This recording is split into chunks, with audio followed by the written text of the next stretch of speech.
Hello everyone, welcome to Madhumita's Deloitte.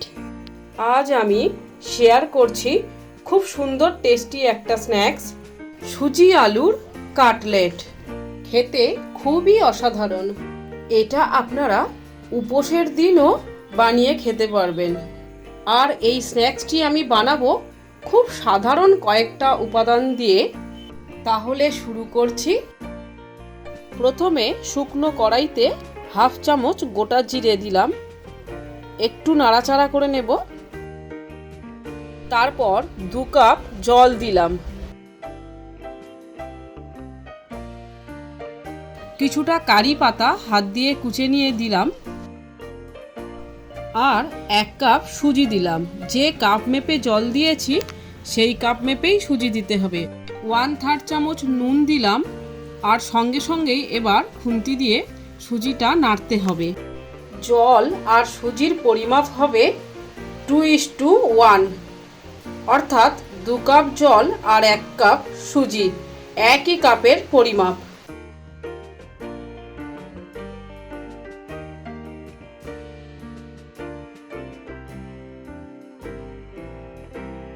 জলের সঙ্গে সুজি পুরো মাখামাখি হয়ে গেলে 3টে আলু মাঝারি সাইজের আমি আগে থেকেই সেদ্ধ করে খোসা ছাড়িয়ে রেখেছি, আলু 3টে হাত দিয়ে স্ম্যাশ করে দেব।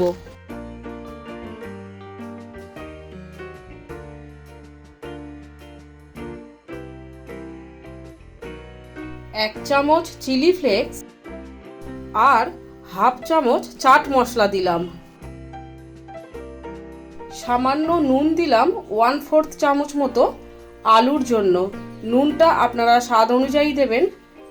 সুজি, আলু আর সমস্ত মশলার সাথে ভালোভাবে মিশিয়ে নেব। ক্রমাগত এই সময় খুন্তি দিয়ে নাড়তে থাকব।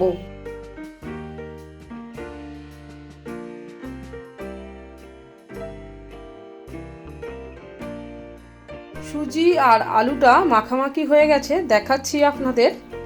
এর বেশি শুকনো আর করার দরকার নেই, কারণ সুজি আবার অনেকটা রস টেনে নিয়ে নিজে থেকেই শুকনো হয়ে যায়। গ্যাস অফ করে দিলাম, নামিয়ে নিয়ে ঠান্ডা হতে দেব। সুজি পুরো ঠান্ডা হয়ে গেছে। সুজির মধ্যে আর রসও নেই, রস টেনে গিয়ে সুজি অনেকটাই শুকিয়ে গেছে। এবার হাত দিয়ে সুজি আর আলুটা মসৃণ করে মেখে নেব, যেমনটা আমরা আটা মাখি রুটি বানানোর জন্য।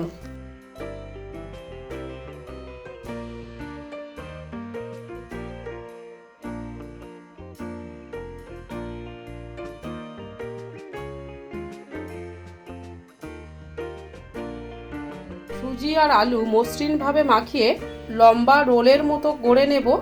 তারপর 2 হাতে একটু তেল ঘষে নিয়ে লম্বা রোল থেকে কিছুটা করে অংশ নেব, হাত দিয়ে গোল করে নেব। তারপর একটু চাপ দিয়ে অল্প চ্যাপটা করে নিয়ে তারপর চারিদিকটা চাকার মতো গোল করে নেব। আমি বানাচ্ছি, আপনারা দেখে নিন।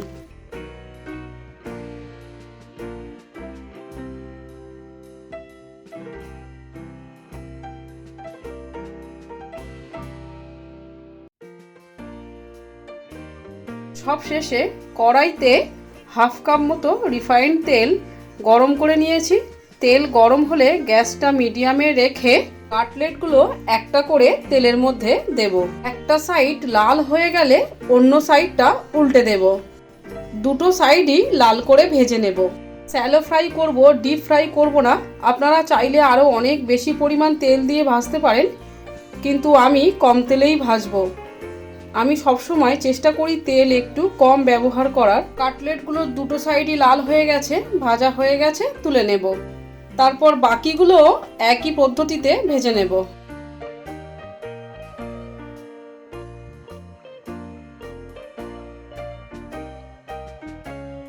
ভিডিওটা প্লিজ নিজেদের কমিউনিটির মধ্যে যতটা সম্ভব লাইক ও শেয়ার করুন, আর আমার চ্যানেলটি সাবস্ক্রাইব করুন।